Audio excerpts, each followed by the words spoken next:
Hi, my name is Rik Schnabel from Life Beyond Limits, and today I'd like to talk about a breakthrough. A breakthrough is the moment that the impossible becomes possible.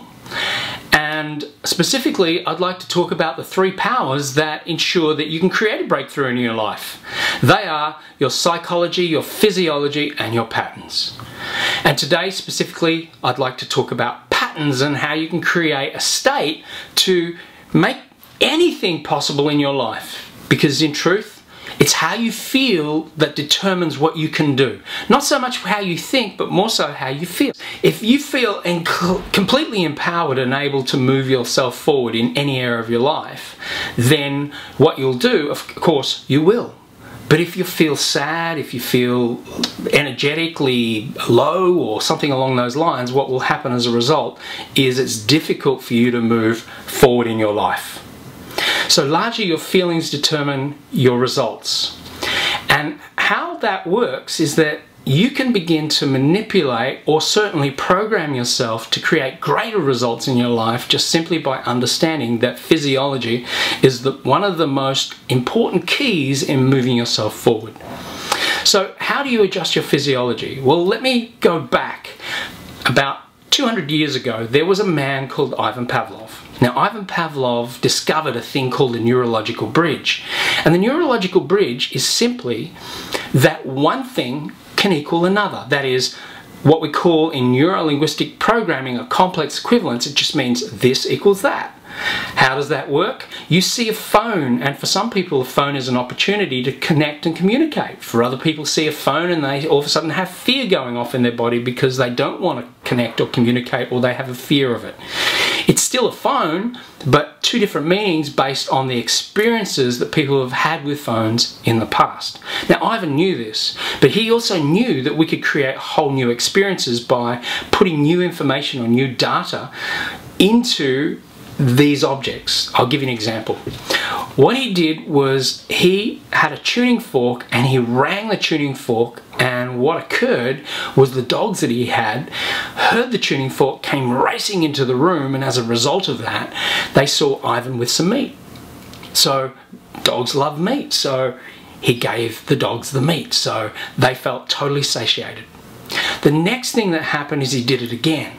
So rang the tuning fork. The dogs already had some data or some meaning around the sound of the tuning fork. So what happened is they immediately raced in the room. They saw the meat, and of course they started to realize that there was a pattern going on here. They realized that the ringing the tuning fork equaled the meat. The third time it happened, they were completely convinced. They knew that from this point forward, the moment they heard the tuning fork, they would be satiated and be given meat. The thing is, the fourth time that Ivan did it is he rang the tuning fork, but there was no meat. So as a result of that, the dogs began to salivate. What Ivan realized is that he had created a neurological bridge. He had put meaning on what was meaningless. He put meaning on the sound of a tuning fork, and the dogs put meaning on that sound. So equally, we have meaning for all sorts of things. Now, if we can understand that, therefore we can change that. We can reprogram ourselves. So for instance, if you needed to be a certain way, then you could create the opportunity for creating a result or an action or a physiological change or a mindset to get you to more likely create that result for yourself. Here's an example.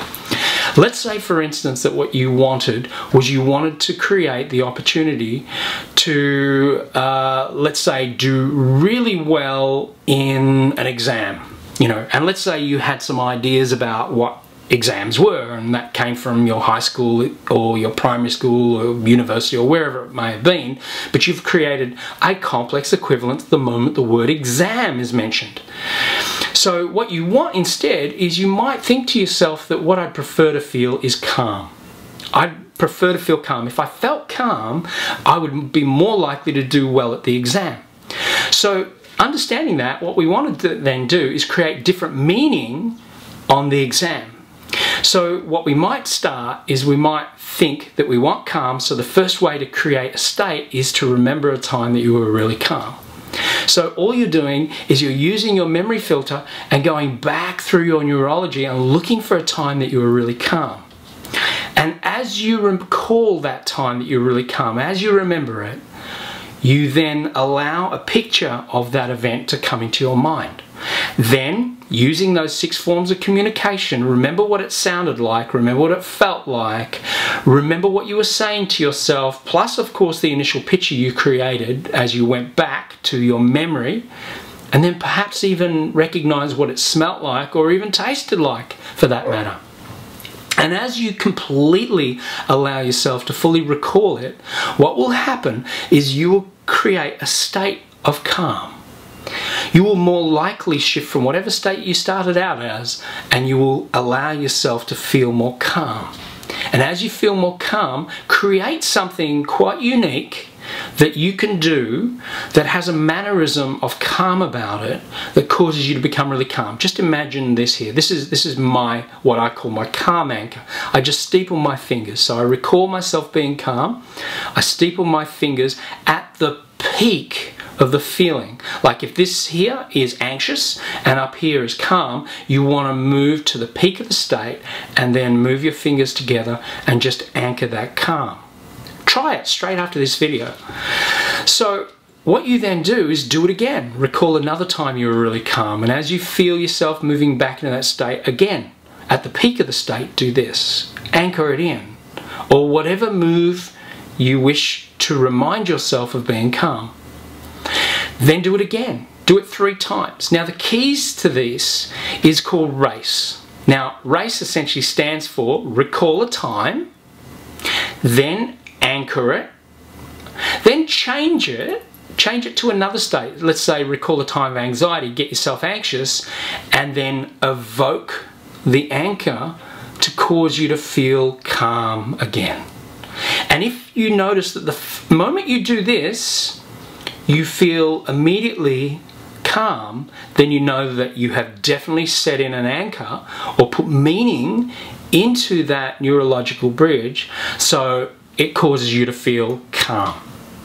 So this is a really good way to create peak physiology. Now, peak physiology isn't always going to be calm. You might want to feel totally alive or totally on fire or ready to roll or whatever it might be.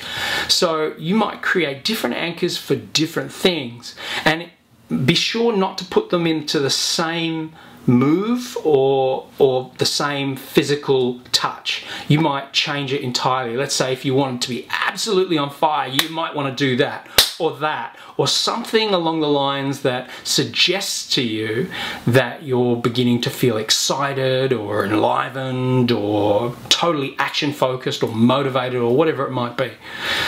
So that is how you create a peak physiology. I encourage you today to give it a go, to just sit down and create an anchor for yourself, just one anchor perhaps, just to try it on and see how quickly you can shift state. If you can change state, you can change your psychology, because your physiology affects your psychology. So next time we're going to talk about patterns, but in the meantime, if you want to learn more about all these sciences, you can do our breakthrough, which you'll see on our website, or you can do a full immersion and learn how to totally master your mind and therefore your life and completely live a life beyond limits. I'm Rik Schnabel, and thank you for sitting down and listening to me on this video. Thank you very much. Bye for now.